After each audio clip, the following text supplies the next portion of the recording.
right. So, obviously, I've been preparing to lead a class on sabbatical and spirituality. And when I read the lessons for today, the idea that we should put the things that are from God first in our lives caught my attention. Seculosity is a new term coined by a man named David Zahl to explain the lateral move from faith-based religion to secular-based religion. How many of us have heard someone say, I'm spiritual, but not religious? Well, the term seculosity does not apply to that growing group. Saul claims it applies to atheists as well as those. His basic argument is this, quote, religion is the lens through which we sort the data of your life, rank your priorities, and focus your desires. With this definition, we are able to widen our lens and see that our drive to make more money, to have and use the latest technology, to plan every moment of our child's day, to be the highest achieving student in school, to fight injustice in the world, are all religions, if they are the central factor of our lives. To be clear, there is absolutely nothing wrong with wanting to make more money, with planning activities for our kids, with getting good grades and fighting injustice. That's not the issue here. The issue is twofold. First, claiming to not be religious, and then using secular isms and tasks to organize your life is in fact a religion. It is just not a religion based on love. Second, and more applicable to us, is that claiming to be religious, but then using secular tasks and isms to shape our time and energy is by definition sin. The dirty word we don't like to hear. But let's not dwell. Instead, let's focus on Jesus' call to be ready and Paul's pressure to be faithful. The day I left for the UK, I was having lunch with my best friend Tyler. We've been friends since the third. And we quickly found ourselves talking about religious zealots and how they have co-opted Christianity and our political system. Tyler was a card-carrying atheist and has a profound respect for those who choose to believe in God. Primarily, he says, because of his friendship with me. While he has no interest in believing, he has seen the positive impact faith has had on my life. And that helps him to see that the zealous bigots who get all the credit are not, in fact, all that religion has been. Religion is being used to shape government policy, which is problematic for two reasons. First, and most obviously, is that government is supposed to protect the rights of all people, not just the people of those in power. Second, the version of Christianity that is being used is not the only version of Christianity that exists. And more importantly, I think it is important to name what it is. That version of Christianity is the Pharisee of Christianity.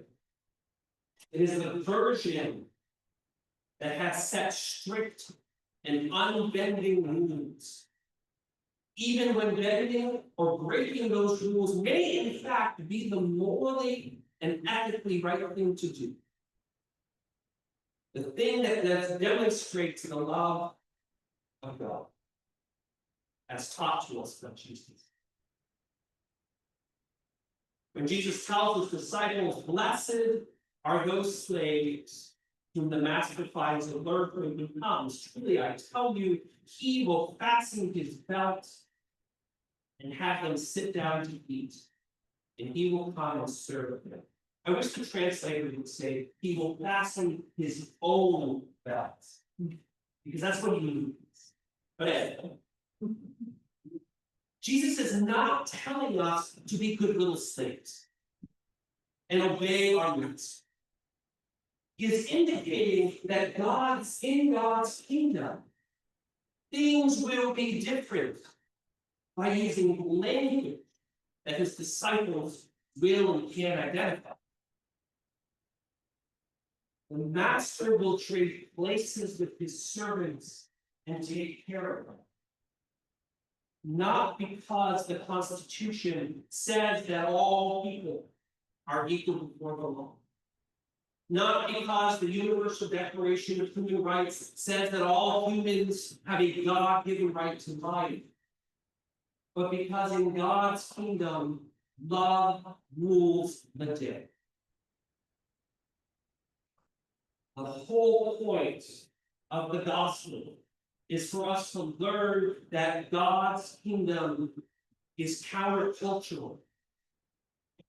It is a new and different way of living, a way that doesn't just bend the rules. It gets rid of the rule. Because the rule is not faith. It is religion. And over time, humanity has had a habit of replacing faith with religion. Paul tells us that Abraham faithfully obeyed God, and because he truly believed that God would fulfill their promise, and God did so. What God asked of Abraham was to leave behind the life that he knew and trust that God would lead him to newer and better things. So Abraham did so. And from his faith came generations of faithful people. People who sought a homeland of their own, a land that would be ruled by God. We are the descendants of those people. And the promise of God has not changed, but we have. As we've become more sophisticated and enlightened as a species, we have moved further and further away from faith and have claimed to reject religion. But what David Zoll has pointed out is that we have not rejected it. We have simply replaced one religion with another. We have replaced the simple teachings of Jesus, the call to love others as much as we love ourselves, with the love of material goods. Straight A's, being the top of our professions, being the best mom and dad, and then we wonder why we feel tired, stressed, and unsuccessful. We don't feel that way because of what we do. We feel that way because we are always viewing our lives through the lens of those things. And that's what David Zoll means by seculosity. If we view every moment of our lives through the lens of our professional life, then we will inevitably feel that when we are not working, we are somehow failing. If we view our lives through the lens of being a student who needs to do well in order to have a good life, then we will inevitably feel like a failure when we get a lower than expected score, or when we achieve our degree, we will feel incomplete. Because the thing by which we define ourselves is now over. Utilizing secular lenses to define ourselves and to shape our worldview is fine to a point. But ultimately, all roads lead to the same place of unhappiness and loneliness. A place where people go hungry or eke out a meager existence based on the rules their society have written down. Rules like constitutions and lists of human rights. Jesus gave us a different one. Not a lens that blocks the other one, but changes them. Like when the optometrist flips and twists their little magical machine. The lens of faith simply allows us to view the world with love in our hearts. It does not keep us from striving to be good in our professions, but it does help us to ensure that we do not harm others or ourselves as we do so. Jesus did not say to stop doing your best in school and say anything else. But he does ask us to think about if our efforts to be the best are harming ourselves or others. And if they are, to repent, change our thinking, and do different. When I think about the religion of the past, the religion that required adherence to strict rules, I get why so many people have left it behind.